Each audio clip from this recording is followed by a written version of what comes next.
Okay, hello. I am getting, as promised, to the second half of the requests I got in this last round. So I've got one question and then 6 riffs, and I'm going to try to be a little faster with this. We'll see how that goes. So the first thing is this question from the illustrious Daniel Crawford.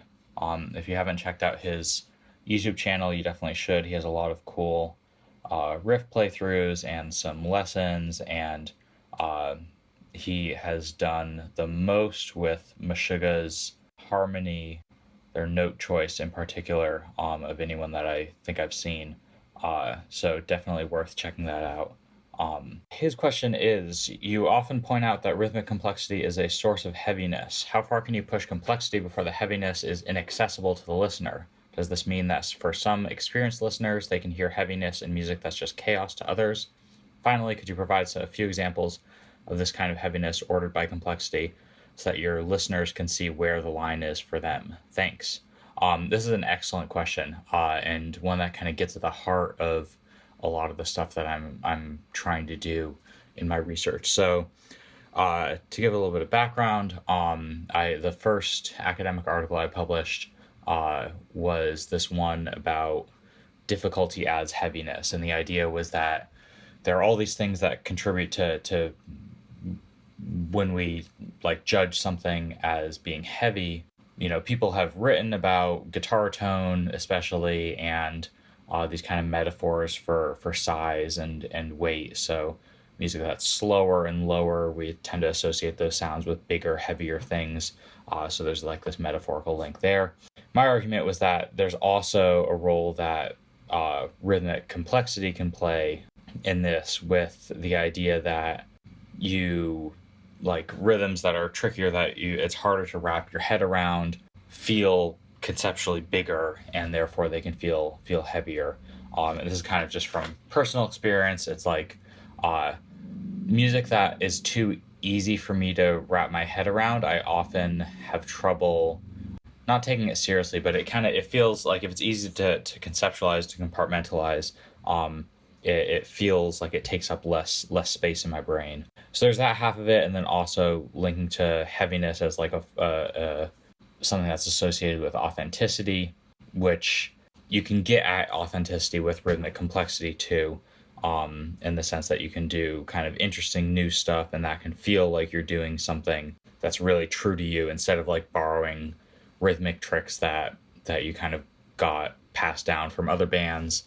Doing your own thing can kind of make it feel like you're forging your own way, being authentic. Please read the whole article, because I'm really simplifying. There are a lot of nuanced points there, and this is all, at the end of the day, it's an argument. It's an idea. It's not like I'm saying this is a scientific truth or anything, because there aren't that many of those in music theory. But yeah, so the question is there a point where too much complexity stops feeling heavy? And is there a sweet spot? And the answer is absolutely yes. So this reminds me of a few things. One is from this book that Brad Osborne wrote, about Radiohead, analyzing Radiohead, everything in its right place. It's a cool book. You should check it out. Because it's not written in a crazy music theoretical academic thing. It's kind of meant to be for fans, as well as academics.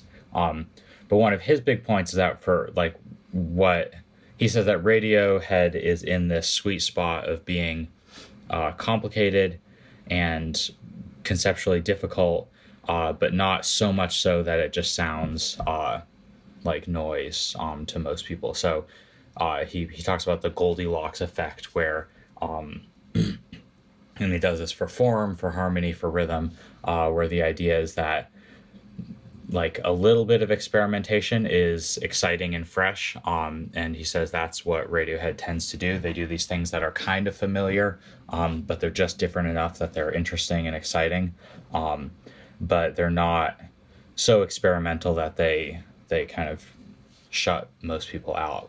Yeah, so that's the first thing. The second thing that this reminds me of is this other paper, this article I have that'll be out in the spring in Music Theory Online, which is nice because that'll be open source so everyone can read it.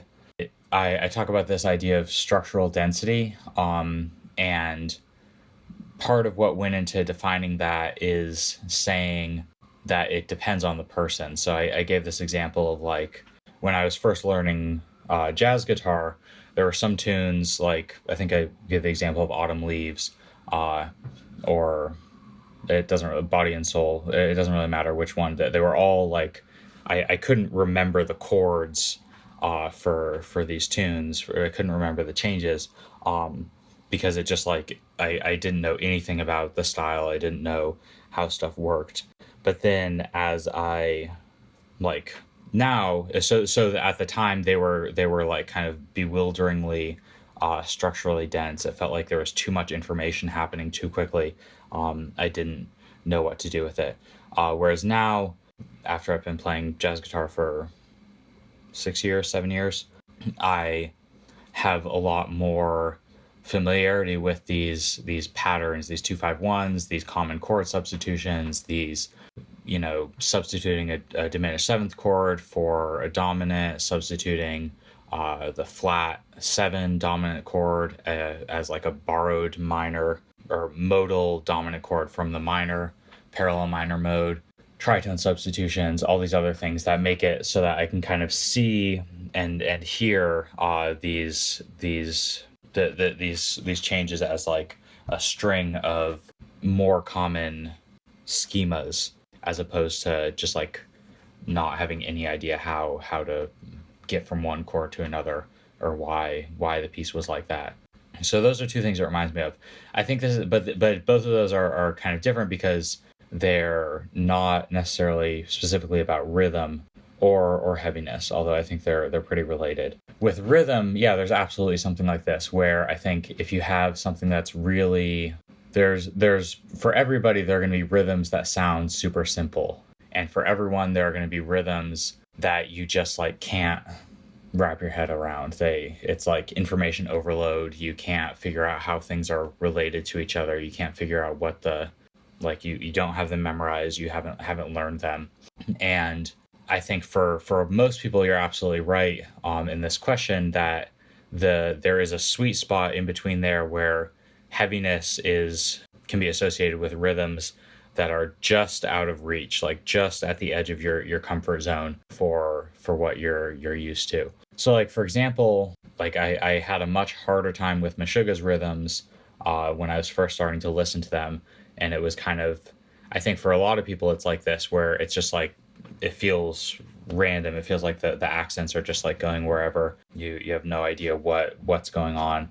And then now for most of their riffs, I can pretty easily parse out what's happening partly because I know these patterns that they almost always follow, and I just have a lot more practice hearing these things. As far as I think this is a great idea, an interesting idea for thinking of like a few examples in terms of like increasing rhythmic complexity. And it's always hard to do something like this because like how do you measure absolute rhythmic complexity? This was an idea that I thought about trying to do in my undergrad, and I dropped it because it was kind of like, well, who cares? I mean, not that it's like who cares, but more that it's like you can't be as precise with it as it might seem like you can. Because, for example, it's like, how do you compare different types of rhythmic complexity? How do you compare something that's really fast but would be relatively straightforward at slower tempos? Stuff like Anomalous is omnivalent, which is what my structural density article is about,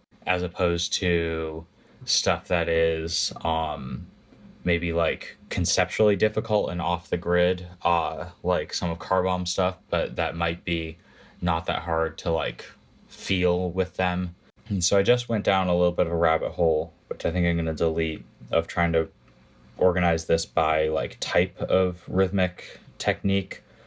So talking about asymmetric meters and changing meters and alternating meters and polymeters and phasing and all that sort of stuff. But I think what's probably more going to work better is to just do what the question asks and give a couple examples.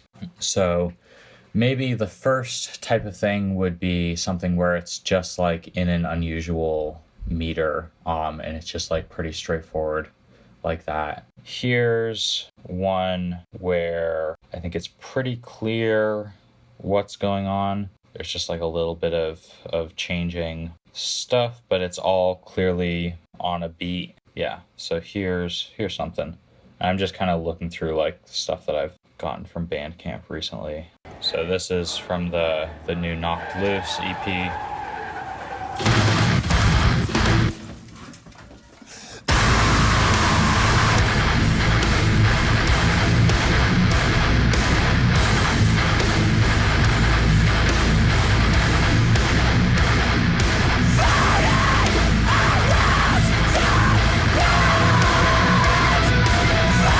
So this is kind of 2 measures of 4 and then 2 measures of 3, or a measure of 8 and a measure of 6. So it's just changing back and forth between those two things. I'll count that along with it.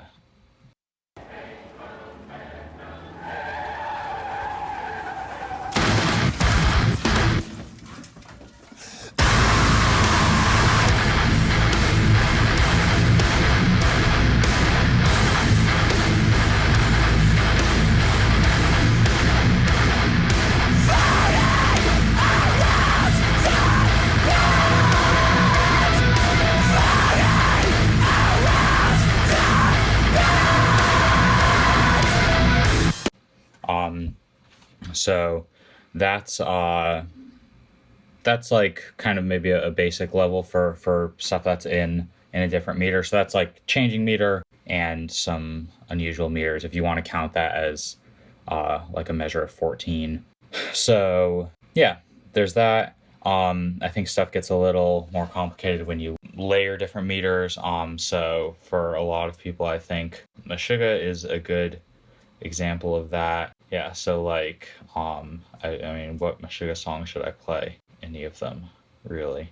I guess the Rational Gaze one is pretty nice. It's the guitar pattern is going to kind of move against the drums, so it feels like it's in 4/4, but the guitar stuff feels like it's moving against that.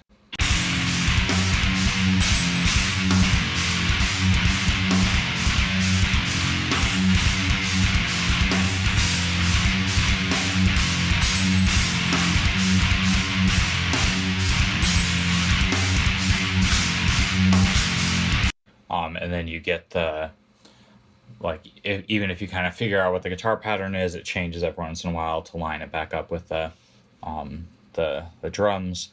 So that's, I think, a lot of people, if they're not like tuned into the rhythmic stuff that's happening in Meshuggah, the music won't like come to life for them, which is like a super common thing, and it's like it just sounds like all this like random noise, which it's a shame. Let's hope all of those people find their way someday. So then I think stuff gets a little more like Car Bomb maybe is another layer of stuff where there's stuff that feels like it's kind of off the grid. There's all these tempo changes. So here's something that I'm working on transcribing now, and we'll have a MIDI thing of it in the next few weeks. Tempo changes, off the grid stuff, really, really unpredictable rhythms mostly.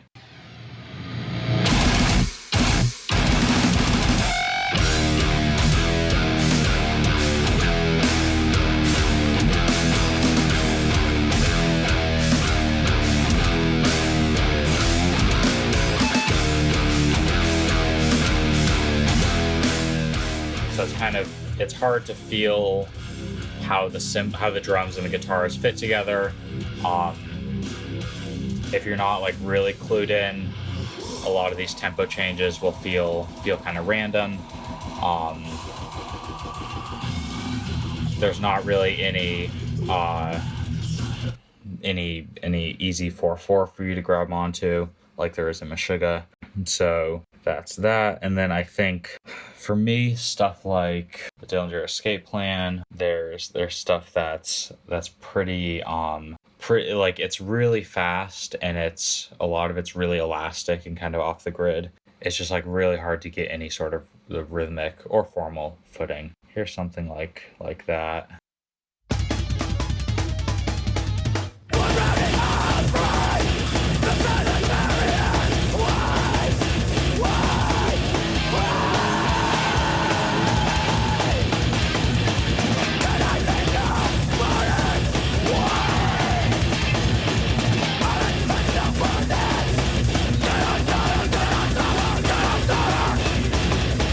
That's another type of thing. I mean, also bands like Ion Dissonance have kind of the same sort of thing.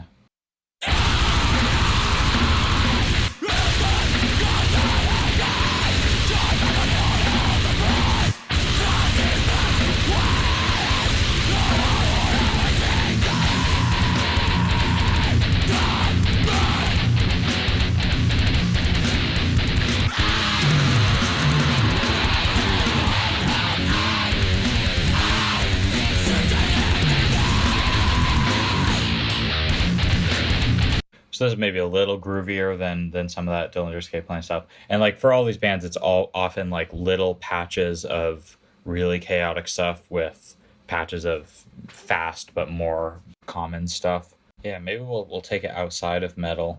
And like I'm just kind of randomly picking stuff. But one of my favorite non-metal people is Miles Okazaki.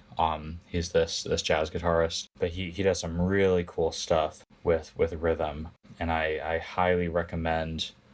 He just put out an album with Dan Weiss, who's a jazz drummer who's also really into Meshuggah and Gorguts and all these bands. But a lot of this stuff is like constantly shifting in ways that are maybe even harder to get a hold of, or maybe it just feels that way because I'm much more used to hearing metal bands and the drums kind of act differently here. But for me, that's what this stuff is. So this is from Memory Palace, just this long piece.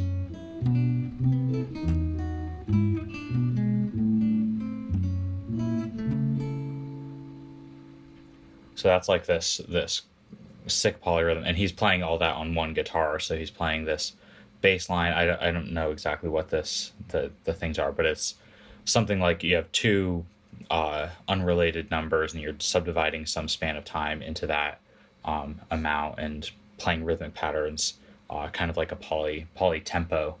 Play this a little bit again, and then I'll play a little more.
But then, I mean, you get into stuff that's like Elliot Carter, contemporary-ish composer. He has a lot of like pretty wild stuff. He kind of made the idea of metric modulation popular. Yeah, let's see. So this is from the first movement of his fourth string quartet. Listen to how all over the place the rhythms are.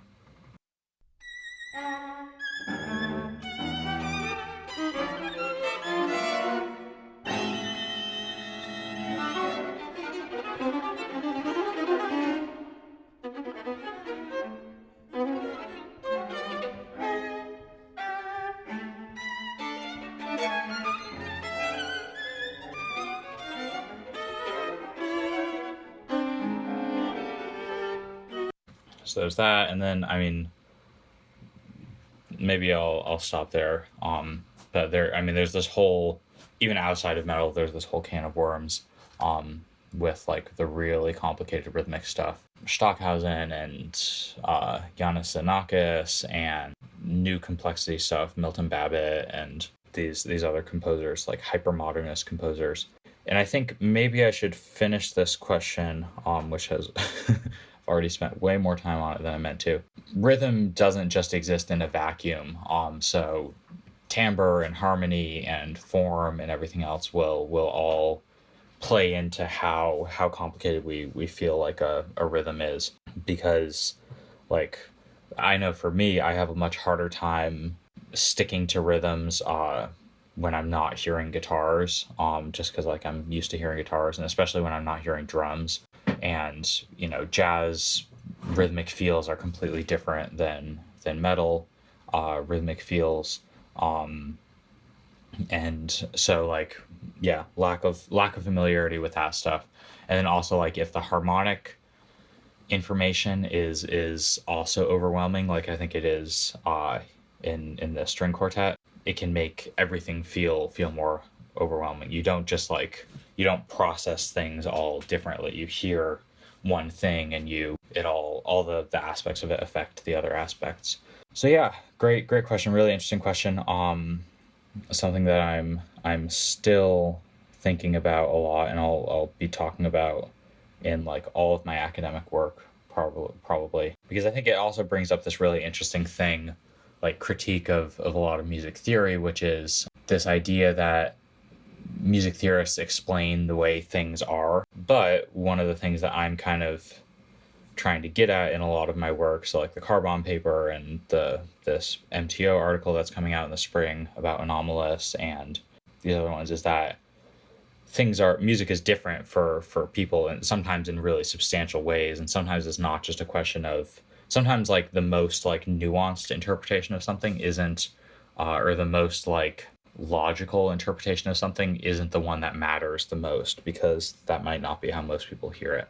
Saying like, oh yeah, Elliot Carter's music is a lot more rhythmically chaotic than Meshuggah's music doesn't mean that it feels that way to everyone, because I think you have to like look at the score and try and play it if you want to like have any understanding of what Elliot Carter's music is doing. Whereas a lot of people find it much easier to hear the rhythmic complexity of Meshuggah's music, for example, especially people who are into metal. So yeah, in complexity is simplicity. All right, the next question is about the Contortionist. The second Contortionist question from this last harvesting of suggestions on my Patreon. Basically just about the rhythm of the first riff from Integration, from Language. Also a question about the tab being wrong, which that is one of my favorite types of questions, because I can start with the tab and see if I agree with it. So it starts with this synth thing, which is cool harmonically, really out there, really fusion-y sounding. And then when the guitars kick in, we get this thing.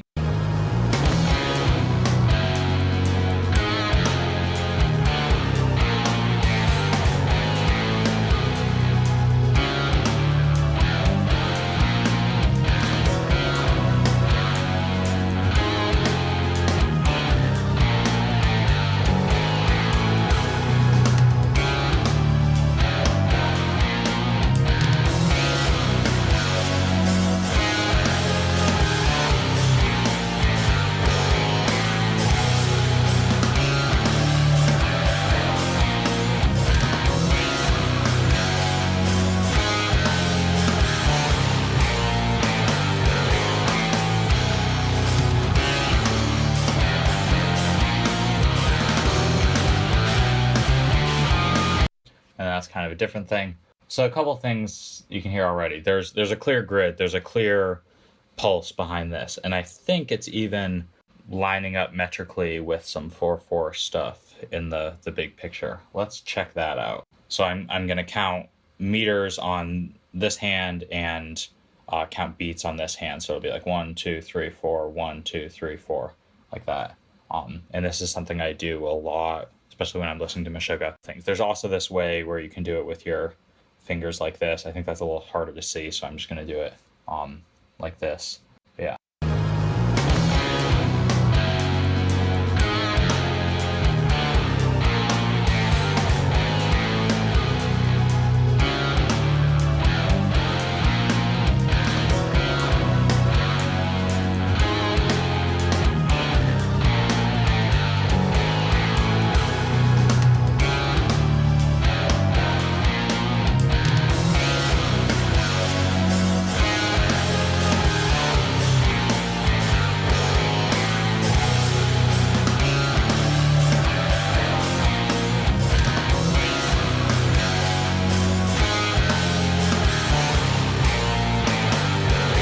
So yeah, 4/4.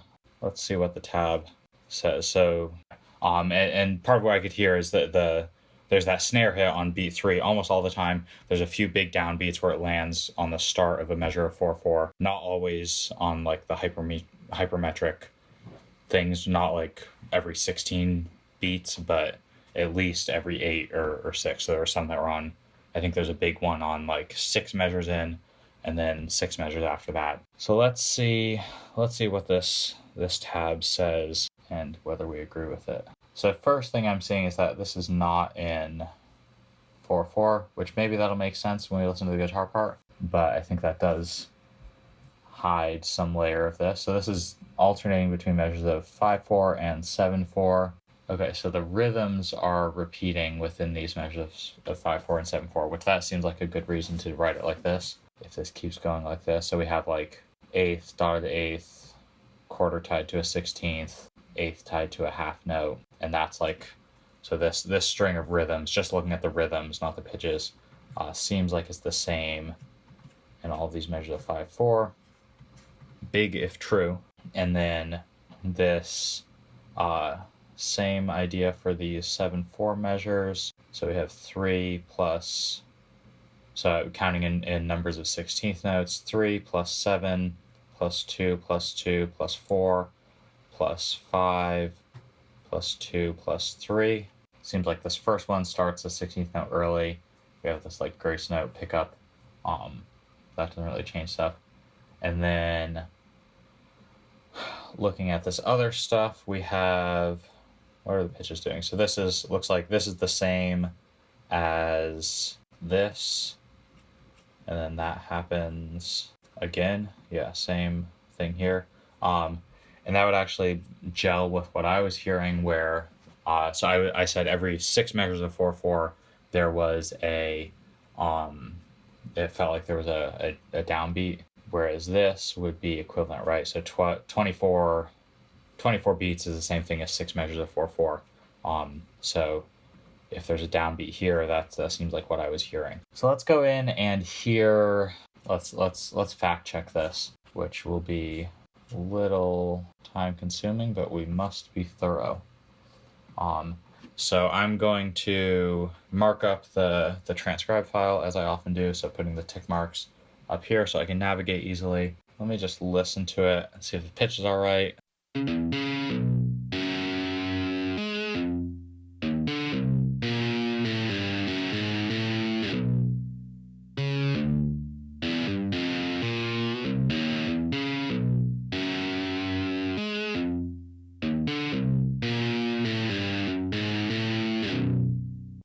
Pitches seem right. The question wasn't really about pitches, but if we're fact checking this tab, we should do that. So now the question is about these rhythmic values. I think I'm just going to play through the thing super slow and see if stuff lines up.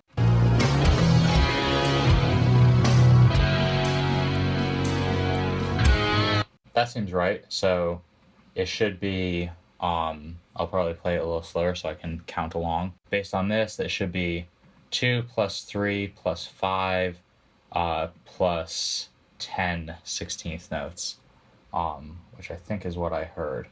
So I'll do it even a little slower.